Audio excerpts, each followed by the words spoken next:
Hey everyone, and welcome to this deep dive that we made just for you. Yeah, welcome. And it's all about something that's been on your mind for a while now. Hmm.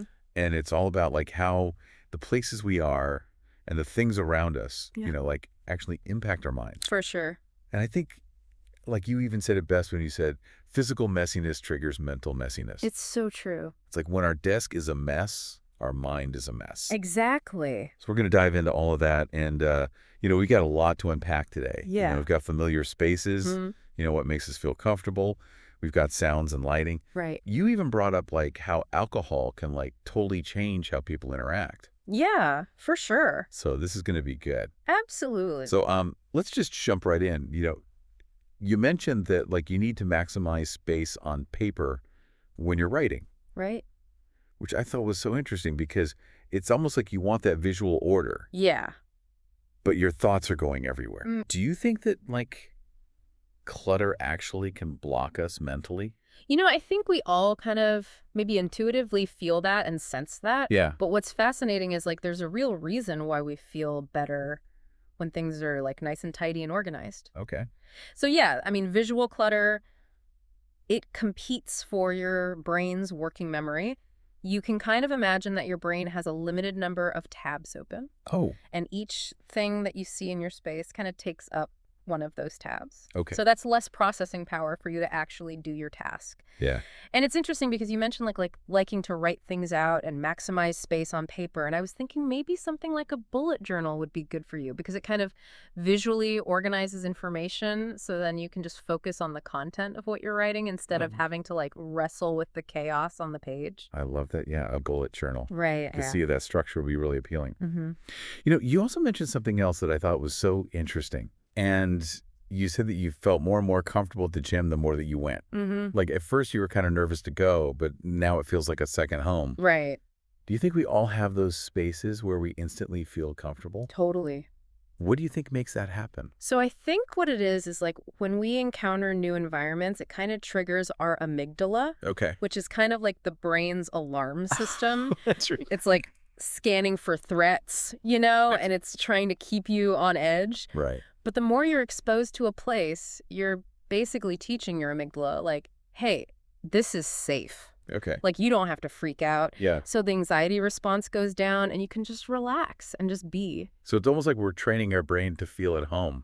It's exactly what you're doing. I love that. Right. Okay, so speaking of feeling at home, you're totally fine with being an indoor person. Yeah. And, you mentioned that some people might even judge that because they prefer, forests and beaches and being out in nature. Right. But I think what's important is that you feel inspired in your space. Exactly. Like you create a space that feels good for you. It's about aligning your environment with your preferences and like what you need to thrive. I love that. But it's funny because, you also talked about like finding so much peace when you were just watching a lake. Yeah.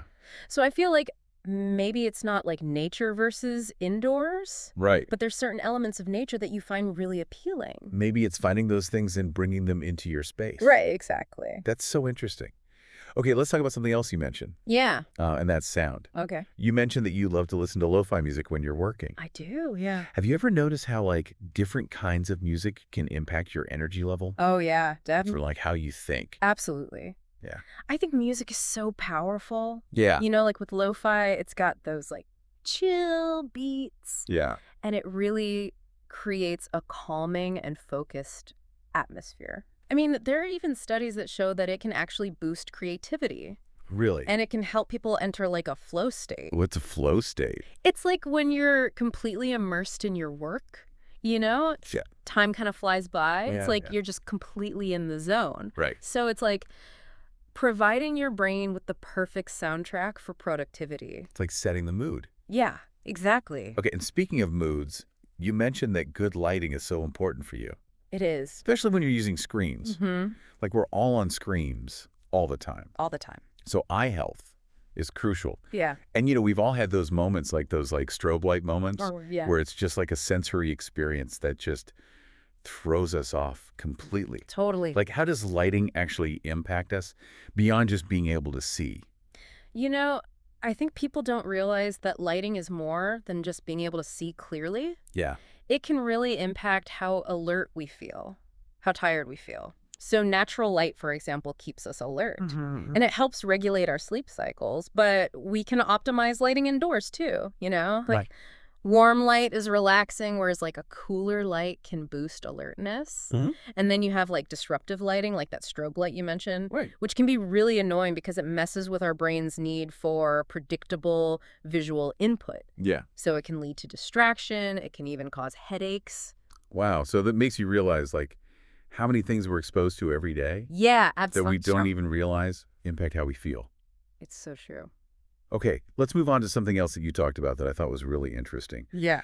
You talked about how alcohol can really shift social dynamics. It does. Like it can change the whole vibe. Yeah, And you mentioned that sometimes you even felt left out right. when alcohol changed things. Mm-hmm. Like, how does that work? Well, alcohol, it lowers our inhibitions Yeah. and it impacts our judgment and our behavior. And, some people, they become more outgoing when they drink. Other people become more withdrawn. Totally. So it's just important to remember that everyone reacts differently Right. and that communication is so key in those situations. Yeah, like it's almost like you're navigating a whole different social landscape.